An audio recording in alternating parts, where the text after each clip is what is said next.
Bienvenue dans l'émission Deviens artiste de ta vie, le podcast dédié à votre croissance personnelle.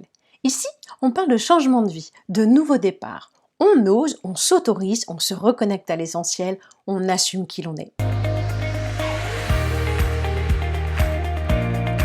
Je suis Anne-Sylvie Dutry, entrepreneuse multifacette, conférencière inspirante et experte en prise de parole en public. Chaque épisode est une véritable invitation à l'introspection pour vous permettre, vous aussi, de devenir artiste de votre vie. Si ce podcast vous plaît, je vous invite à le partager et à le noter sur la plateforme de votre choix pour lui donner de la visibilité.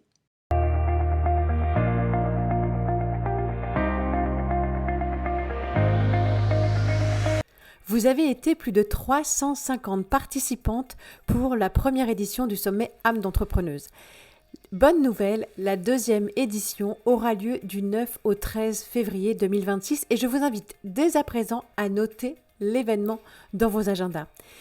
Le format change et je vous propose 5 jours d'ateliers, de conférences, de parcours inspirants pour vous permettre, vous aussi, de vous remettre en priorité dans votre vie, de retrouver un équilibre pro-perso et de découvrir des clés concrètes que vous allez pouvoir appliquer dans votre quotidien. Je vous assure que les intervenantes que je vous ai trouvées sont des vraies pépites et c'est un vrai bonheur pour moi d'organiser un événement de cette envergure et j'espère vraiment que vous allez pouvoir apprécier cet événement. Bienvenue dans ce nouvel épisode. Mon invitée du jour a démarré sa carrière en tant que responsable RH, puis elle a gravi les échelons pour devenir DRH. Sa soif d'apprendre lui a permis en parallèle de se former à différents outils, dont le coaching. Engagée, curieuse et passionnée, cette ancienne timide a osé dépasser ses peurs pour devenir conférencière. Aujourd'hui, elle intervient sur la thématique de l'humain et comment remettre de l'humain au cœur du management en entreprise. J'ai l'immense plaisir d'accueillir Stéphanie Julet. Bonjour Stéphanie. Bonjour Anne-Sylvie. Ravie de t'accueillir aujourd'hui pour cette nouvelle émission. Bah ouais, moi je suis contente, carrément heureuse d'être avec toi là. Merci beaucoup d'avoir accepté mon invitation. Alors, comme tu le sais, la thématique de l'émission, c'est « Deviens artiste de ta vie » et l'idée, c'est qu'on échange pour revoir un petit peu ton parcours et les différentes choses qui t'ont permis d'arriver là où tu es aujourd'hui. Et avant de démarrer, ce que j'aimerais que tu me dises, c'est quel genre de petite fille étais-tu ? Waouh, ah oui, tu commences direct dans le vif du sujet. Quel genre de petite fille ? Alors, j'étais une fille assez introvertie, très timide. S'il y avait un coin, tu pouvais être sûre que j'allais dedans. J'étais un petit peu rondelette, donc absolument pas contente de l'image que j'avais, que je projetais. Et j'étais tout le temps en retrait, donc j'avais très peu de copines, très peu d'interactions sociales, quoi. Alors justement, cette petite fille, est-ce qu'elle avait, même si elle était plutôt réservée, timide et un petit peu mal dans sa peau avec le regard de l'autre, est-ce qu'elle avait des grands rêves ? Écoute, du peu que je m'en souvienne, je voulais être vétérinaire. Je voulais être, mais des métiers, tu vois. Mais vétérinaire, j'aimais bien les animaux, donc je voulais des animaux et en faire ma carrière, mais c'était essentiellement au niveau de la profession, tu vois. J'ai été assez tout de suite dans le moule, tu vois, faut que tu trouves un CDI, un bon métier qui te permet de gagner de l'argent, et j'ai pas forcément pensé à autre chose à l'époque. Et alors justement, ta scolarité, tu étais plutôt une élève studieuse, plutôt rebelle? Est-ce que tu rentrais dans les cases? Cette petite fille sage, est-ce qu'elle était vraiment, en plus de tout, bonne élève et il fallait surtout pas faire de vagues et surtout pas se faire remarquer? Alors, j'étais toujours dans la bonne moyenne, 10,2, 10,5, tu vois, dans les moyens plus qui passaient toujours au fil du rasoir. Toute ma scolarité, toute ma primaire. Faut dire qu'il y a eu le divorce de mes parents pendant ma primaire, donc ça n'a pas aidé à mon bien-être, on va dire. Et après, au collège, j'étais plutôt moyen moins, quoi. Je suis toujours passée sur le fil du rasoir parce que c'était compliqué pour moi à l'école. Je ne voyais pas le sens, j'étais toujours la dernière. Enfin, c'était vraiment assez compliqué pour moi. Et quand tu étais toujours la dernière, c'est parce que Enfin, comment expliquer ? Est-ce que c'est parce que tu avais l'impression que cet environnement, c'était quelque chose auquel tu t'adaptais pas ? Ou tu avais vraiment cette sensation d'être complètement larguée par rapport aux autres ? Parce qu'en fait, souvent, tu sais, on a cette sensation qu'on doit tous rentrer dans un moule et il suffit qu'on ne soit pas qu'on ne correspond pas à la bonne case, on a l'impression d'être stigmatisé par l'école. Est-ce que c'est cette sensation que toi, tu avais? Non, c'était vraiment d'être à la ramasse, tu vois, j'avais pas les compétences, le cerveau bien constitué pour, je pense, si je reste dans ma vision de jeune fille, je travaillais beaucoup, mais ça rentrait pas, en fait. J'avais du mal à comprendre. Après, j'ai su pourquoi, parce que je manquais de structure et d'organisation, en fait. Donc, je ne savais pas apprendre. Ma mère a eu l'excellente idée, entre mon passage de la 3e à la seconde, de me faire un stage de réussite scolaire pendant les vacances. Donc, j'étais heureuse, imagine. Par contre, ça m'a appris toute l'organisation. Et en fait, je suis toujours passée entre les mailles du filet en primaire, redoublement évité. Collège, les profs me disaient à ma mère, votre fille, mettez-la en CAP, elle est bonne à rien, quoi. Globalement, on ne sait pas ce qu'elle va faire de sa vie. Je me souviens, c'était des mots hyper forts, mais c'est ce qui a construit ma force ensuite. Et on voulait quand même mettre en CAP couture, enfin des trucs. Alors, j'ai beaucoup de respect pour ces voies-là, mais c'est le cliché, tu vois, elle sait pas faire une voie généraliste, on va la mettre dans quelque chose de manuel. Et ça, en fait, j'ai puisé une force dans ces mots qui m'ont été dits. J'ai passé mon brevet au rattrapage. Je suis allée dans cette fameuse école de stage de réussite en juillet-août. Et en seconde, nickel, parce que j'avais appris à m'organiser, à me structurer, à prendre des notes et à faire mes devoirs correctement et à apprendre correctement. Et à partir de la seconde, nickel. C'est vraiment important ce que tu dis et c'est pour ça que je me permettais d'insister parce qu'en fait, souvent, et je le vois en plus, tu sais, quand tu interviens en cours, faisant des intervenants en tant que prof ou en tant qu'intervenant, tout simplement, on n'apprend pas à apprendre. Et par rapport à ça, tu vois, la petite fille que tu étais ou la jeune fille que tu étais, tu te dis, ça rentrait pas, j'étais à la ramasse. C'était pas un problème de neurones, c'était pas un problème d'intelligence, c'était un problème simplement de comment on apprend. Et ça, c'est pour ça que je te parle de ça, parce que c'est vraiment aussi quelque chose que quand j'ai appréhendé quand j'étais plus jeune, de me dire, mais on te fait faire des choses et si tu sais pas pourquoi, en tout cas, moi, perso, j'ai besoin de comprendre le pourquoi du comment, ça passait pas. Et les profs, tu avais l'impression qu'ils n'avaient pas cette patience. C'est comme ça, point barre. Et pourquoi? Va demander à un prof de maths qui t'explique un truc. Alors, c'est plus compliqué les maths, mais tu vois, les notions, les concepts, parfois, on a besoin de les comprendre et j'ai pas souvenir. Et par rapport à ce que tu dis, c'est évident qu'on prenait le prof, il donnait. Et pourtant, je trouve qu'arriver en fac, oui, tu dois te débrouiller, mais quand tu es dans les écoles primaires ou collèges, on est censé te donner un fil conducteur ou en tout cas le mode d'emploi de comment on apprend ses devoirs. Et ce que tu dis, je pense que c'est toute une génération qui a vécu ça, de se dire, tu es un peu livré à toi-même et puis si tu sais pas, tant pis. Et donc, ça prouve aussi que parfois, il suffit d'un petit coup de pouce ou d'une écoute attentive, ce qu'a fait ta maman, et tant mieux, pour que tu te rends compte que finalement, c'est ça. Ça sert. Enfin, voilà comment je peux m'organiser, comment je peux prendre des notes. Et ça, c'est vraiment quelque chose qui est fondamental parce qu'en fait, ça crée. Alors aujourd'hui, on va en reparler. Tu dis que ça te fait une force.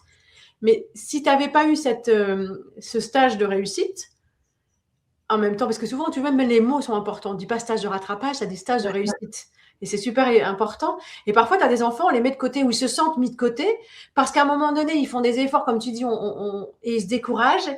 Et le résultat n'est pas à la hauteur et tu ne comprends pas pourquoi tu as ces notes-là. Et je rebondis juste sur ce que tu disais par rapport au CAP. C'est déjà quelque chose que j'avais exprimé. Et comme toi, tu vois, il n'y a pas de malice ni rien du tout par rapport à cette filière, mais c'est une filière qui n'a pas été valorisée de notre temps, en tout cas. Parce qu'aujourd'hui, tout ça, c'est des métiers manuels qui sont valorisés. Et je me souviens que ma mère, quand j'étais en 3e, pareil, je vais passer en seconde, c'était la limite. Et elle me dit, si tu continues comme ça, tu vas passer en BEP coiffure. Et là, ça a été le choc, ça m'a obligée à travailler. Et quand j'ai créé ma première entreprise, je me souviens qu'un jour, j'arrive devant chez mon comptable, une voiture magnifique, une Porsche rutilante, toute neuve, toute belle et tout ça. Et je dis à mon comptable, mais c'est qui là, le gars, enfin la fille? Il me dit, le gars, il a 2 salons de coiffure.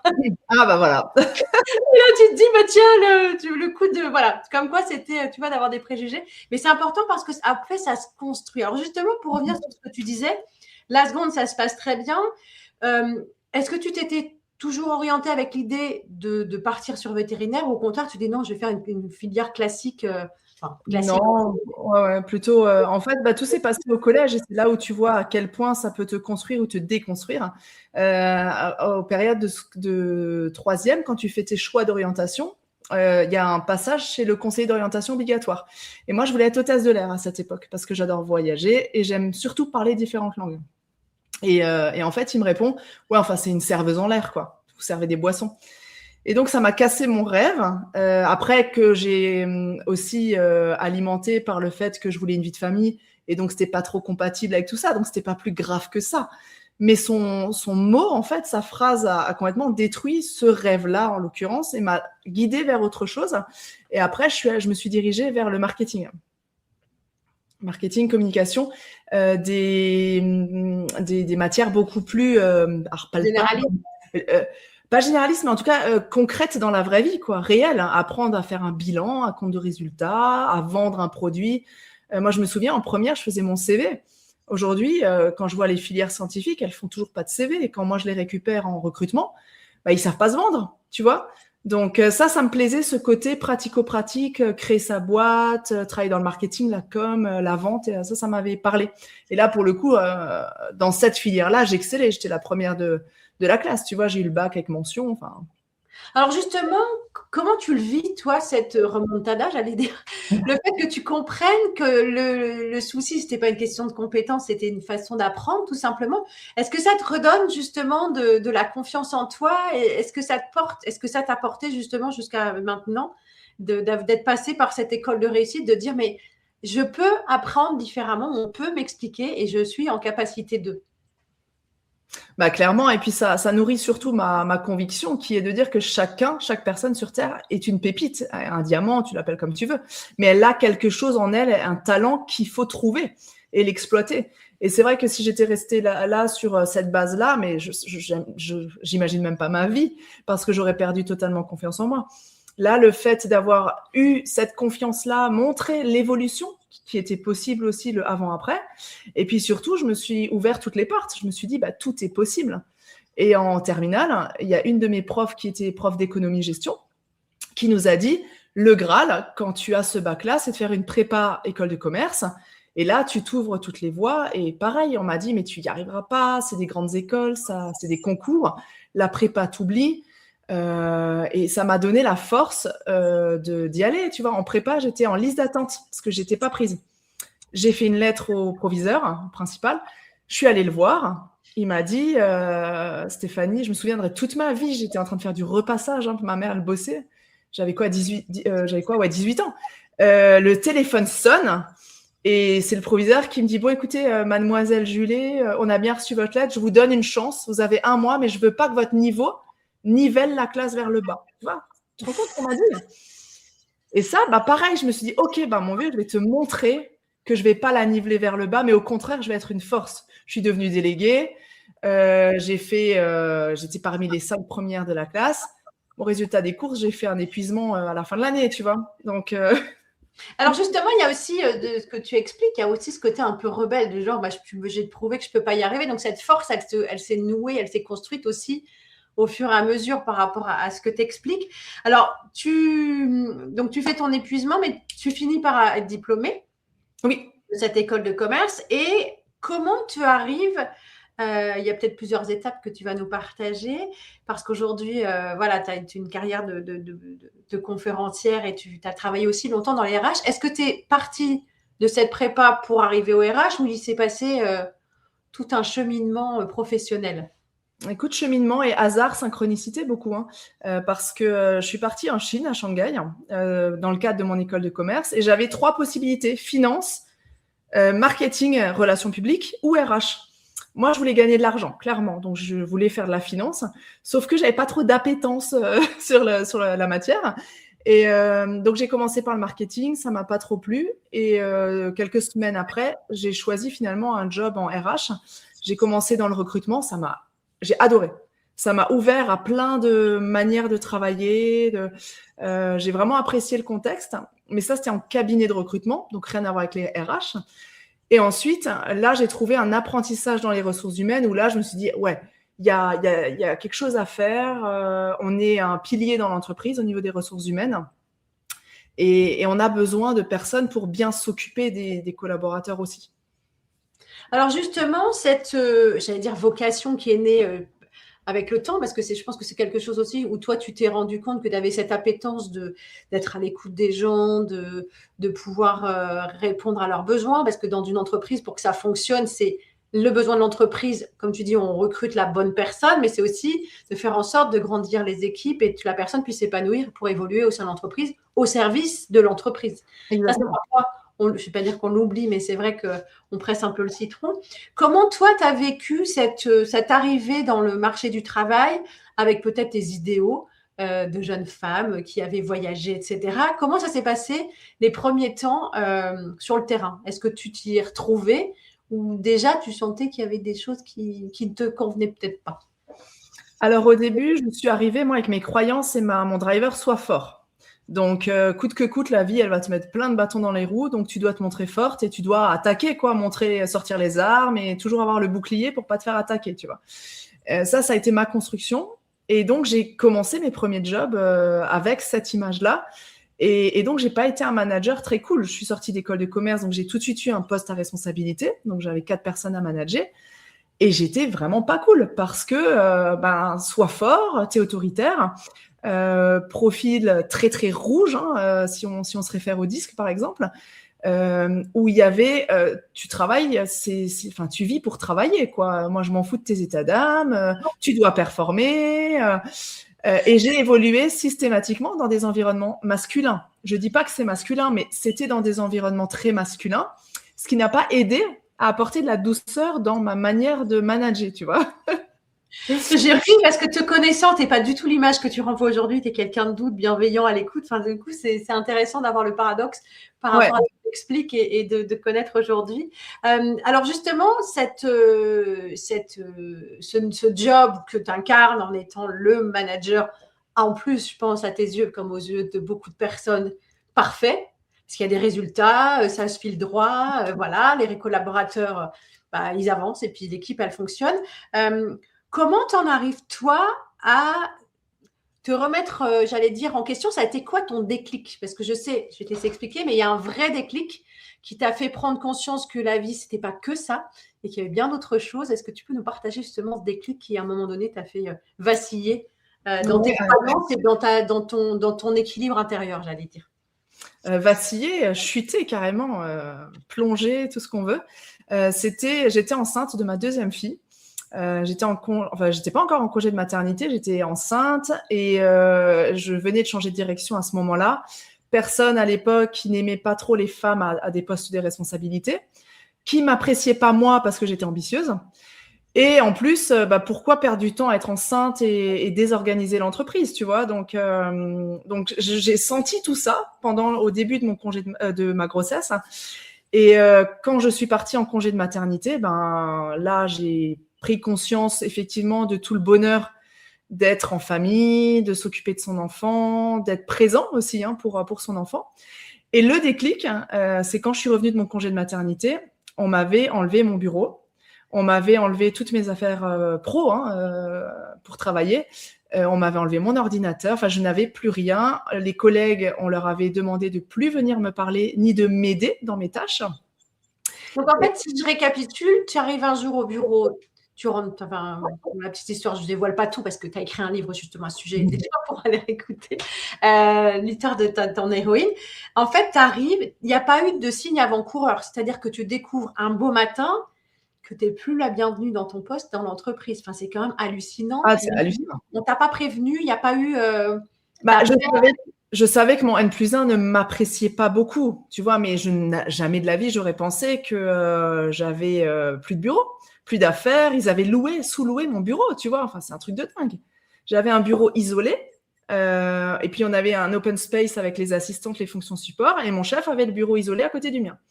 Et mon bureau isolé était sous-loué. Donc, il y avait une autre entreprise dedans, quoi. Alors, comment… Heureusement que tu étais soutenue par ton conjoint et qu'en étant maman, je pense qu'on n'est pas une force de folie parce qu'il y a autre chose à quoi se raccrocher. Comment tu vis les choses à ce moment-là?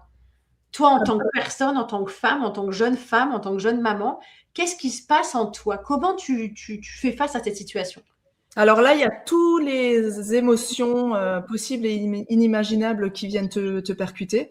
L'injustice, la honte, la colère, la tristesse, la nostalgie. Enfin, il y a tout. J'ai tout traversé en me disant surtout, mais qu'est-ce que je vais faire, quoi? Comment je vais me sortir de tout ça? Et j'ai toujours eu beaucoup de synchronicité dans ma vie. Et un jour, je tombe sur une formation master en relations sociales. Et je savais que c'était une formation qui pouvait me mener ou me donner des cartes supplémentaires pour devenir un jour DRH. Et je m'étais dit, pourquoi pas faire cette formation. Donc là, c'est pareil, on m'a mis des bâtons dans les roues, on m'a refusé de partir en formation, on m'a refusé le financement. Du coup, j'ai trouvé le financement par moi-même. Donc, je faisais toujours attention aux synchronicités. Et le fait de voir cette formation relations sociales, je me suis dit que ça pouvait être une corde de plus à mon arc en tant que DRH pour évoluer plus tard. Et puis surtout, ça me donne un nouvel élan, tu vois. Et ça, c'est clairement ce qui m'a sauvée à ce moment-là. Alors justement, Eh ben, dis donc.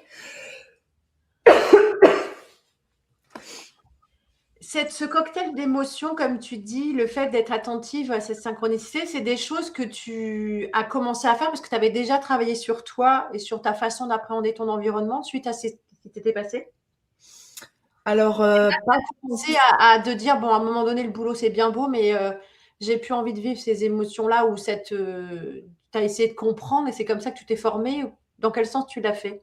alors clairement, ce que j'ai vécu, c'était du harcèlement moral. Hein, la mise au placard, c'est du harcèlement moral. C'est en faisant ma visite médicale de reprise que le médecin du travail m'a mis ce mot-là sur la table, parce qu'en fait, moi, j'ai pensé tout le long que c'était moi le problème, que j'avais fait quelque chose de mal, que je rentrais pas assez dans le moule. Enfin, je comprenais même pas ce qu'on me reprochait, tu vois. Donc, c'est le médecin du travail qui a mis le mot là-dessus.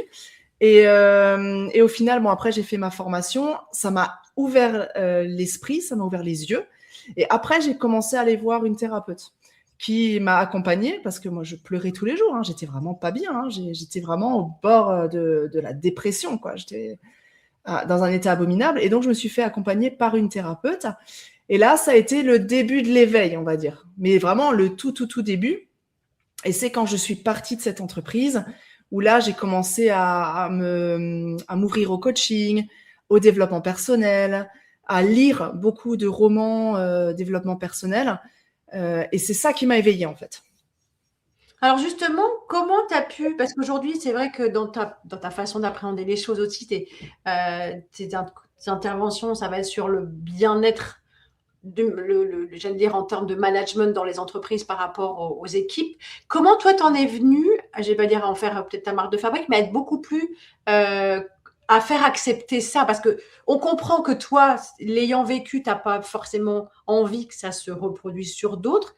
Mais quand tu as des entreprises, comme tu dis, très rouges, avec des résultats, des chiffres, voilà, il faut que ça fonctionne et qu'on soit productif. Comment tu as réussi, avec le poste que tu occupais, à insuffler un petit peu à la fois, à tisser une toile bienveillante pour les collaborateurs et faire accepter ça? Parce qu'en fait, je vais te laisser aussi expliquer ce que tu as mis en place dans les entreprises, parce qu'on t'a donné les moyens de le faire. Comment tu as réussi à faire évoluer les mentalités, j'allais dire? Alors, c'est un parcours assez long, hein, de faire évoluer les cultures, les mentalités, mais dans tous les cas, il faut un soutien de la direction. Et moi, j'ai été recrutée, donc quand je suis partie de cette entreprise que je mentionnais tout à l'heure, j'ai vite été repérée par une autre boîte dans laquelle j'ai été DRH au niveau du groupe, donc C-level, ce qui te permet de prendre les décisions pour tout le groupe et donc de pas simplement exécuter. Encore une fois, quand je dis simplement, c'est rien de négatif. C'est juste que dans mon propos, c'est de dire qu'il faut insuffler vraiment au niveau de la direction au plus haut. Et le PDG, en l'occurrence, il était OK d'avoir une politique d'épanouissement professionnel, de leadership. Mon DG aussi, c'est eux deux qui m'ont recruté. Et quand j'ai été recrutée, j'ai tout de suite mis sur la table qui j'étais, ce que je véhiculais, les valeurs que je voulais défendre. Et c'est justement ça qui a fait que le choix se penche vers moi, parce que ils m'ont dit parmi les candidats qu'ils avaient, j'étais la seule à prôner autant le leadership au sein de l'entreprise. Et c'est grâce à cette culture de je deviens acteur de ma carrière professionnelle au sein de mon entreprise qui a fait qu'on a pu mettre en place des super actions qui ont eu des résultats sur la performance après. Alors justement, et tu es modeste dans ce que tu dis, parce que de ce que tu expliques aussi, c'est que la politique que tu as pu mettre en place en termes de management des équipes, etc., a permis aussi d'améliorer le bien-être en entreprise, de limiter le burn-out et surtout de permettre à des personnes qui t'avaient quitté l'entreprise de revenir dans cette entreprise. Donc ça, c'est vraiment quelque chose de fort parce que généralement, on est vécu en bon terme ou pas très bon terme. Quand on quitte une entreprise, on quitte une entreprise. Donc toi, tu as vraiment réussi à faire un truc, j'allais dire, pas improbable puisque ça a été réalisé, mais que des personnes se sentant très bien ont véhiculé l'image qui se passait dans l'entreprise au point que certains salariés sont revenus en se disant on va aller voir quand même de quoi ça parle. Alors justement, par rapport à tout ça, tout ce parcours riche, aujourd'hui, qu'est-ce que tu en retiens et de quoi tu es le plus fière, Stéphanie? Alors, qu'est-ce que je retiens? C'est qu'on peut tous se transformer. La preuve, j'en suis la preuve vivante. Et je donne souvent mon exemple pour pas parler d'autres personnes, puisque j'ai changé radicalement mon mode de pensée, mon mode de management, ma philosophie de vie de manière générale, en fait. Donc ça, c'est ce que je retiens, c'est que tout le monde peut changer s'il le décide et s'il active les bons leviers. Et de quoi je suis le plus fière? C'est de la tournure que prend ma vie, en fait, parce que je prends des décisions. Elles sont pas toujours bonnes, mais j'assume derrière et je corrige et puis j'en reprends d'autres derrière. Mais en tout cas, je suis fière de pouvoir dire aujourd'hui, je vois mes enfants, je suis en bonne santé, je suis un support pour mes enfants. Je trouve personnellement que je leur donne des bonnes valeurs et je le vois dans leur manière de grandir. Je vois qu'elles se laissent pas faire, quoi. C'est des filles qui sont douces et dures en même temps, tu vois. Moi, j'ai été d'abord dure puis douce. Elles incarnent les deux en même temps. Et je trouve que c'est super chouette. Ça, c'est une belle fierté de se dire je réussis ma vie sous ce spectre-là. Et comme tu dis, dur, en fait, ce que j'allais ajouter, c'est en fait être capable de poser des limites. C'est vrai que j'allais dire à une époque, on grandissait les pains. Je n'ai rien contre la génération de mes parents qui sont peut-être un peu plus âgés. Tiens, mais c'est vrai qu'on ne se préoccupait pas forcément de comment ça se passait à l'école. Enfin, voilà, il y avait qu'aujourd'hui, c'est vrai qu'on fait attention à ce qu'il n'y ait pas même le cadre à l'école, qu'il n'y ait pas de harcèlement, tout ça. Donc, on apprend aussi aux enfants à savoir dire non, à poser des limites, ce que nous, on n'a pas franchement appris. Donc, ça s'est répercuté aussi au niveau du boulot. Et ben voilà, des fois, tu suis des relations toxiques ou des managements toxiques. Alors, justement, par rapport à ça, comment t'en es arrivé, peut-être avec un autre déclic, en tout cas un autre step dans ta carrière, de passer de DRH d'un gros groupe international à je décide, tiens, à un moment donné, d'aller partager mon histoire et de monter sur scène en tant que conférencière. Comment ça s'est passé et d'où c'est venu cette idée? Encore une fois, une synchronicité. C'est-à-dire qu'entre mes deux jobs, ceux que j'évoquais avant, c'est que j'ai fait une formation de conférencière professionnelle parce que avant de trouver mon poste de DRH, j'étais encore dans la nébuleuse. Qu'est-ce que je vais faire? Qu'est-ce que je vais devenir? Et quelles sont mes vraies compétences et talents? Donc, j'avais fait tout un travail sur mes talents. J'avais demandé à des amis, des collègues de m'aider à identifier mes talents. Et notamment, il y avait la prise de parole en public et l'animation de réunion. Et après, je me suis dit, mais qu'est-ce que tu veux que je fasse de ça? C'est pas un métier. Le lendemain matin, j'ouvre LinkedIn et je vois devenir conférencière professionnelle. Bam, synchronicité, merci, je prends. Je me suis inscrite le mois d'après à la formation et c'est comme ça que ça a démarré en fait. J'ai pris au jeu. J'ai trouvé ça super intéressant. Ça m'a plu comme exercice. Mais après, je suis allée dans ce poste de DRH et je faisais des conférences de temps en temps. Ça m'aidait à mieux m'exprimer à l'oral, mais c'était pas mon métier en tant que tel. Exactement. Et après, c'est quand je suis partie de cette entreprise où là, je me suis dit, en fait, c'est ma vocation, c'est la voie dans laquelle je veux aller parce que j'ai un vrai message fort à faire passer aux entreprises, au niveau du management notamment et par l'amour. Là, il faut que j'y aille à fond et ça m'a révélé aussi parce que devenir conférencière, c'est un processus de développement personnel qui te enlève une couche de l'oignon à chaque fois que tu creuses ta scène. Je sais, oui, que tu sais. Sur scène, effectivement. Et c'est comme j'ai fait une école de coaching avant. C'est la poursuite, tu vois. C'est vraiment, je continue d'enlever les feuilles et jusqu'à découvrir les failles pour que la lumière puisse vraiment bien passer, quoi. Oui, et dans ce que tu dis aussi, ce qui est important pour les personnes qui nous écoutent, c'est que quand on est sur scène, on est sous le regard sous le feu des projecteurs. Et c'est pas toujours évident parce que pour être impactant, il faut de l'authenticité, il faut de la vérité et de la sincérité. Et quand on se met à nu, même si les gens pensent que voilà, c'est facile, on partage une histoire de nous, une part de nous. Et c'est pas forcément quelque chose qui est hyper évident à faire au début, de toute façon. Et c'est aussi grâce à ça qu'on s'est rencontrés, puisqu'on s'est rencontrés dans un réseau de conférenciers professionnels. Et ce qui est important aussi dans ce que tu véhicules, c'est que et j'aime beaucoup, je trouve, et je vois l'heure qui tourne, mais la boucle est bouclée, c'est cette petite jeune fille timide, réservée, qui aujourd'hui, enfin, c'est aussi ça, le gap et le chemin que tu as parcouru, c'est complètement tétanisé, il fallait que je m'efface et j'étais timide. Et aujourd'hui, j'ose prendre ma place, je parle, voilà, je véhicule un message positif pour faire changer aussi les mentalités dans l'entreprise. Comment tu vis les choses aujourd'hui quand tu penses à cette petite jeune fille que tu étais très réservée et aujourd'hui, la Stéphanie, maman, chef d'entreprise épanouie et conférencière que tu es? Bah, ça prouve encore une fois que tout est possible et qu'on peut radicalement changer en fonction des synchronicités, de notre environnement, des opportunités qu'on laisse ou qu'on attrape. Et si je pouvais lui parler à cette petite fille, je lui dirais, je te prendrais la main et viens, fais-moi confiance, on y va ensemble et tu vas tout déchirer, quoi. Alors justement, tu as devancé ma question, mais j'allais te poser cette question-là. S'il y avait 3 choses que tu aurais toi aimé entendre à l'âge de tes filles ou même plus jeunes pour justement dépasser parfois ces façons maladroites qu'on a de mettre des étiquettes sur des enfants ou des adolescents ou même des salariés. Qu'est-ce que tu aurais aimé toi étant enfant entendre qui t'aurait peut-être donné cette impulsion au-delà de te prendre par la main et de te dire tu vas tout déchirer?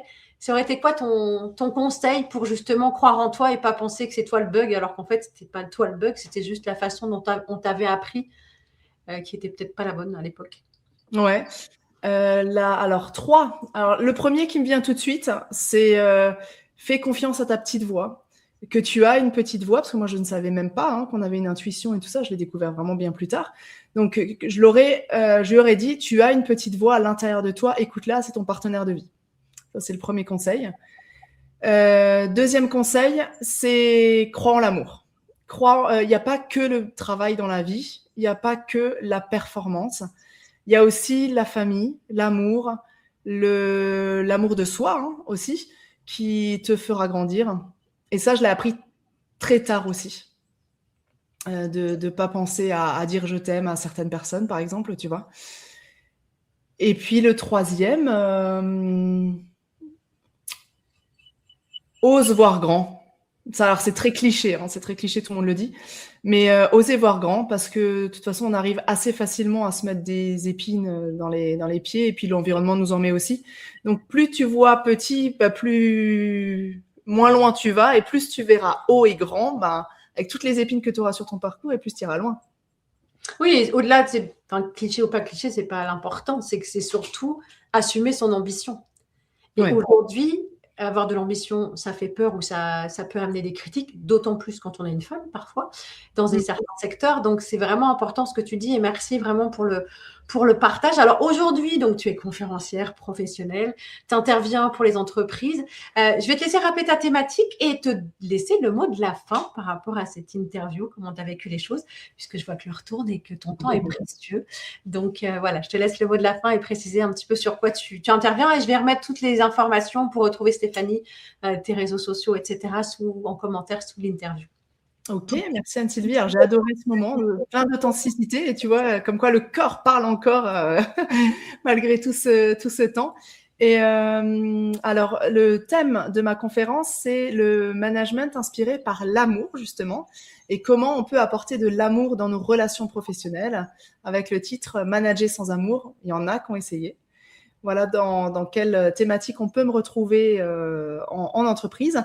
Et sinon, toute l'histoire racontée partiellement avec toi, c'est l'histoire de Nathalie qui est racontée dans le roman Le secret est à l'intérieur, que j'ai écrit en 2021. Et que j'ai eu la chance de lire et qui est vraiment, et c'est là aussi, je te disais, quand je l'ai lu, il y a plein de points communs et voilà, je sais que la vie ne nous a pas mis sur notre chemin respectif par hasard. Donc, merci infiniment Stéphanie, merci pour ce moment. Moi, je vous dis à la semaine prochaine. À bientôt!